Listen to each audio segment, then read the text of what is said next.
हाय दोस्तों, आज मैं अवेलेबल हूँ एक नए वीडियो के साथ में। फर्स्ट टाइम मैं किसी वीडियो पे रिएक्शन दे रहा हूँ, तो होप आप लोगों को ये वीडियो अच्छा लगेगा। आज का टॉपिक है India and Saudi Arabia shocks USA as the Ukraine summit fails.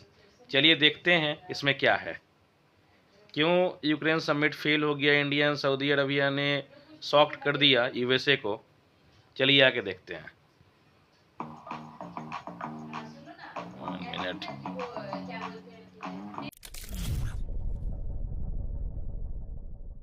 नमस्कार and welcome you all to study IQ. मैं हूं प्रशांत धवन। नाउ इंडिया ने एक बहुत ही बड़ा स्टेप उठाया है। इंडिया और सऊदी अरेबिया दोनों कंट्रीज ने मना कर दिया यूक्रेन डिक्लेरेशन पे साइन करने से। और आप देखोगे इंटरनेशनली ये इतनी बड़ी न्यूज़ बनी है कि इंडिया, सऊदी अरेबिया और साथ में 3-4 और देश हैं, इन सब ने कहा कि हम फाइनल डिक्लेरेशन यूक्रेन समिट का साइन नहीं करेंगे बिना रशिया के। ये समिट बेकार है। आप देखोगे इस पे बहुत सारे आर्टिकल्स पब्लिश हो रहे हैं। पूरी दुनिया इस पे ट्वीट कर रही है कि ये यहाँ पे सब कंट्रीज हैं जिन्होंने साइन किया है यूक्रेन का पीस डिक्लेरेशन, मगर इंडिया, सऊदी अरेबिया, दो बड़े दिग्गज देश जिनसे उम्मीद थी कि ये साइन करेंगे इस डिक्लेरेशन को, मना कर दिया दोनों कंट्रीज ने। और रशिया का जो मीडिया है, देखिए, इस डेवलपमेंट को लेकर बहुत खुश है कि इंडिया ने खुद को डिस्टेंस कर लिया है, दूर कर लिया है from the Swiss Ukraine summit. ना आपके माइंड में यहाँ पर बहुत सारे क्वेश्चन होंगे कि ये हुआ क्या है, रशिया किस बात को लेकर खुश है। ये लगातार जो ये आर्टिकल पब्लिश हो रहे हैं कि हमने एक डिक्लेरेशन साइन नहीं किया, इससे हम दूर रहे, ये कौन सा डिक्लेरेशन था, आखिर यहाँ पे हो क्या रहा था। बहुत ही ज़्यादा सरल भाषा में सब कुछ समझाता हूँ। देखिए, यूक्रेन रशिया वॉर को आज के समय, जब मैं ये वीडियो रिकॉर्ड कर रहा हूँ, 2 साल 3 महीने से ऊपर हो चुके हैं। जी हाँ, लंबे समय से ये वॉर चल रही है और ये मैप बदलने को नहीं आ रहा। ये जो एरिया है यही रशिया अभी तक कब्जा पाया है। ऊपर नॉर्थ में कुछ कॉन्फ्लिक्ट चल रही है, बट ज़्यादा कुछ रिजल्ट निकल के आ नहीं रहा। और ऑब्वियसली पूरी दुनिया ही चाहेगी कि ये वॉर अब खत्म हो जाए। 2 साल से भी ऊपर एक वॉर चले, अजीब लगता है। और अभी तो दोनों कंट्रीज कह रही हैं कि हम 10 साल वॉर करने को तैयार हैं। पूरी दुनिया ने यहाँ पर एक आइडिया निकाला कि चलिए एक समिट करते हैं। दुनिया के बड़े कंट्रीज ने कहा कि एक देश लेते हैं, न्यूट्रल कंट्री जो इंटरनेशनली रिकॉग्नाइज्ड है as a neutral country. For example Switzerland. Switzerland की हिस्ट्री रही है, वर्ल्ड वॉर 1, वर्ल्ड वॉर 2 हमेशा ये देश न्यूट्रल रहा है। तो ये डिसाइड किया गया कि स्विट्जरलैंड में एक यूक्रेन पीस समिट होगा। यहाँ पर बात की जाएगी कि कैसे ये 2 साल लंबी वॉर को हम 3 साल लंबी वॉर नहीं होने देंगे, इसको अब समाप्त करते हैं, खत्म करते हैं लड़ाई। नाउ ये आइडिया बहुत अच्छा था। जो पश्चिमी देश हैं जैसे कि यूएस, कनाडा, यूरोपियन देश, उन सब ने कहा कि बिल्कुल ये समिट हमको करना चाहिए, यूक्रेन पीस समिट। मगर इसमें एक बहुत बड़ी प्रॉब्लम थी इस पूरे समिट में। प्रॉब्लम ये थी कि दुनिया भर के कंट्रीज को तो यहाँ पे बुला लिया, यूएसए, आर्मेनिया, स्विट्जरलैंड ऑब्वियसली यहाँ पे होगा ही, इटली समेत दुनिया भर के कंट्रीज को एक मेगा समिट के लिए बुला लिया, मगर रशिया को ही इस समिट से बैन कर दिया। यूक्रेन ने कहा कि हम रशिया से बात नहीं करेंगे। मगर प्रॉब्लम यहाँ पर यही है कि जब जंग ही यूक्रेन रशिया के बीच में है, आपको रशिया को समिट में इनवाइट नहीं करना, तो ये समिट फिर किस बात का, किस बारे में डिस्कशन होगी। जो डिक्लेरेशन निकलेगा, जो निष्कर्ष निकलेगा इस समिट का, उसकी इंपॉर्टेंस क्या होगी जब आपने रशिया को ही यहाँ पर नहीं बुलाया। और चाइना ने इस समिट से खुद को दूर रखा ये कहकर कि देखिए, यूक्रेन रशिया वॉर आपको रोकनी है, रशिया को आप इनवाइट नहीं करना चाहते, तो ये समिट यूजलेस है, हम इस समिट में पार्टिसिपेशन नहीं करेंगे। नाउ चाइना के बाद दुनिया की नज़र थी इंडिया पर। इंडिया रशिया का बहुत पुराना मित्र कंट्री है। क्या इंडिया भी इस समिट को स्किप कर देगा? देखो, इंडिया ने एक बहुत ज़्यादा इंटरेस्टिंग मूव चला। इंडिया ने कहा कि देखिए, इस समिट को हम अटेंड करेंगे, हमारे पीएम नहीं जाएंगे यहाँ पर, जयशंकर साहब नहीं जाएंगे, मगर जो हमारा विदेश मंत्रालय है उनके जो सेक्रेटरी हैं पवन कपूर साहब, इनको हम यहाँ पर भेज देंगे। तो आप कह लीजिए इंडिया ने पार्टिसिपेशन तो करी है, मगर हाई लेवल पार्टिसिपेशन बिल्कुल नहीं थी। यूएसए, यूक्रेन को उम्मीद थी कि मोदी जी आ जाएंगे, चलो मोदी जी ना आए, जयशंकर साहब आ जाएंगे। इंडिया ने बस सेक्रेटरी भेजा अपने विदेश मंत्रालय का। और एक बार जब ये समिट शुरू हुआ तब पता लगा कि इंडिया का जो ये मूव था बिल्कुल ठीक था, क्योंकि इस समिट में वॉर को रोकने की बात कम हो रही थी। जो सारे यूरोपियाई देश थे एक एक करके बस रशिया को धमकियां दे रहे थे। फॉर एग्जाम्पल, इटली की प्राइम मिनिस्टर जॉर्जिया मेलोनी, इन्होंने ये तक कह दिया कि अगर रशिया ने हमारी टर्म्स पे एग्री नहीं किया, अगर रशिया ने अपनी सेना यूक्रेन से नहीं निकाली, we will force them to surrender, Russia को सरेंडर करने पे मजबूर कर देंगे ये। फिर पोलैंड देश के जो प्रेसिडेंट है डूडा, जब इनकी बारी आई, इन्होंने ये तक कह दिया कि रशिया को तो 200 कंट्रीज में हम डिवाइड कर देंगे, क्योंकि रशिया में इतनी सारी एथनिसिटीज हैं, ये एक सिंगल कंट्री हो ही नहीं सकता। तो खुलेआम देखिए रशिया के अगेंस्ट यहाँ पर स्टेटमेंट दी जा रही थी, और माहौल आप कह लीजिए बहुत ज़्यादा एंटी रशिया था। ये समिट ऐसे लग नहीं रहा था कि यहाँ पर कॉन्फ्लिक्ट को रोकने की बात की जा रही है।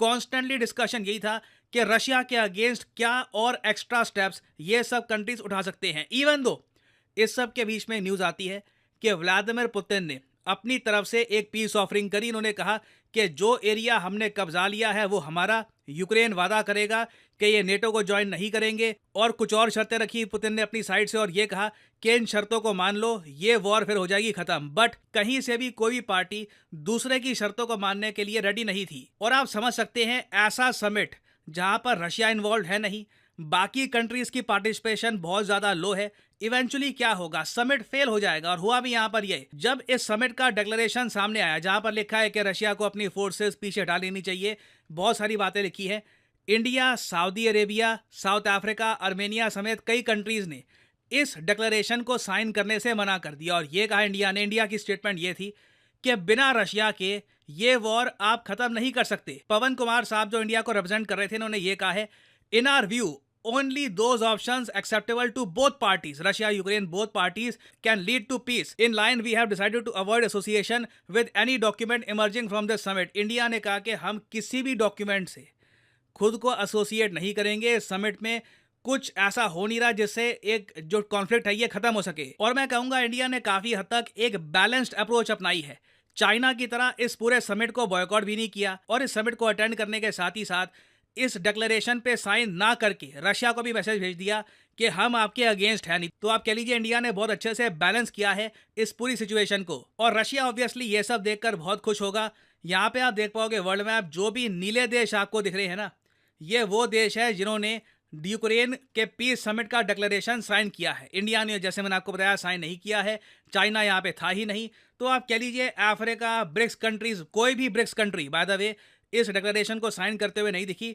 और इवन आप अगर आसियान देशों में देखो तो फिलीपींस के सिवाय किसी और आसियान कंट्री ने साइन नहीं किया है इस डिक्लेरेशन को। ओवरऑल ये डिक्लेरेशन एक मैसिव फेलियर है। और ये बात सिर्फ मैं नहीं कह रहा, स्विट्जरलैंड जिस देश में ये समिट हुआ है उसी के लीडर्स ओपनली कह रहे हैं कि जो ये यूक्रेन समिट है ये एक एम्बैरेसमेंट है। स्विट्जरलैंड का इतिहास रहा है कि ये काफी बार कॉन्फ्लिक्ट्स खत्म करते हैं, यहाँ पर हिस्टोरिक समिट्स हुई हैं, मगर इस फेल्ड समिट से स्विट्जरलैंड का भी नाम खराब हुआ है। कल को स्विट्जरलैंड को as a serious destination for summits, for peace summits देखा नहीं जाएगा। तो again it's a huge disaster, और मेरे हिसाब से ये समिट करना ही नहीं चाहिए था। बट यूएसए और यूरोपियन कंट्रीज ने अपनी तरफ से ट्राई किया, but their attempt was a huge failure. तो अभी देखिए इस टॉपिक से रिलेटेड बहुत सी डेवलपमेंट सामने आएंगी। देखना होगा कि क्या यूएस इंडिया के अगेंस्ट कोई स्टेटमेंट देता है रिगार्डिंग दिस टॉपिक के इंडिया ने डिक्लेरेशन को साइन नहीं किया। रिएक्शन क्या आता है वर्ल्ड कम्युनिटी का, ये देखना होगा। It will be very interesting to see. और फाइनली यहाँ पे आपसे पूछूंगा एक क्वेश्चन ये है कि हाल ही में किस कंट्री ने ये कहा है कि हम बनेंगे छठा देश जिसका खुद का एक डीप सी मिशन होगा। अंडर वाटर जो धरती के ओशंस हैं उनको एक्सप्लोर करने के लिए हमारा एक मिशन स्टार्ट हो जाएगा, क्योंकि ऑलरेडी ऐसा मिशन यूएसए का है, रशिया का है, चाइना का है, फ्रांस का है, जापान का है। तो ये देश बन जाएगा 6 कंट्री। तो बताइए किस कंट्री की यहाँ पे हम बात कर रहे हैं। ये है यहाँ पे आपकी options, south Korea, Italy, India या फिर कनाडा। कमेंट सेक्शन में करिए उत्तर। जो लोग सही आंसर देंगे उनकी कमेंट को मैं हार्ट दे दूंगा ताकि बाकी लोग समझ पाएं कि सही उत्तर क्या है। और फाइनली आप लोगों के लिए एक इंपॉर्टेंट मैसेज, अगर आप यूपीएससी एग्जाम की तैयारी कर रहे हैं, आपके पास टाइम है, 1-2 साल का, आप कॉलेज स्टूडेंट हैं, आप रुक के आराम से प्रिपेयर करना चाहते हैं यूपीएससी एग्जाम के लिए, तो कमेंट सेक्शन में जाइए, यहाँ पे आपको मिलेगा ये लिंक, इस लिंक पर करिए क्लिक और यहाँ पे आपके सामने खुल जाएगा ये पेज। अगर आप मोबाइल फोन पे हैं तो आप स्टडी IQ की जो ऐप है ये भी कर सकते हैं डाउनलोड, और यहाँ पे आप परचेज कर पाएंगे स्टडी IQ के वेरियस कोर्सेज। स्टडी IQ के प्लेटफॉर्म में स्टॉक मार्केट से लेकर यूपीएससी,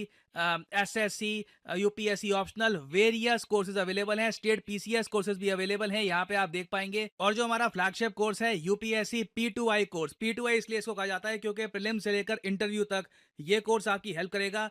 इसे आप परचेज कर सकते हैं यहाँ पर कोड PG10 लगाकर। ना यहाँ पे आपको और भी बहुत सारे कोड्स दिख रहे होंगे, सिविल और वेरियस और कोड्स हैं ना। इन कोड्स को आप अगर यूज करते हैं तो आपको मैक्सिमम डिस्काउंट नहीं मिलेगा। अगर आप यूज करते हैं कोड PG10 तो आपको मिलेगा यहाँ पर maximum discount possible. So use the code PG10 and save money. Bye the way इस कोर्स में आपको 30 महीने की वैलिडिटी मिलती है, तो मतलब कि पर मंथ आप 1000 रुपए से भी कम पे कर रहे होंगे for your UPSC preparation. So use the code PD10 and save money. इसी नोट के साथ ये है वीडियो का अंत। Thank you for listening and as always may the gods watch over you.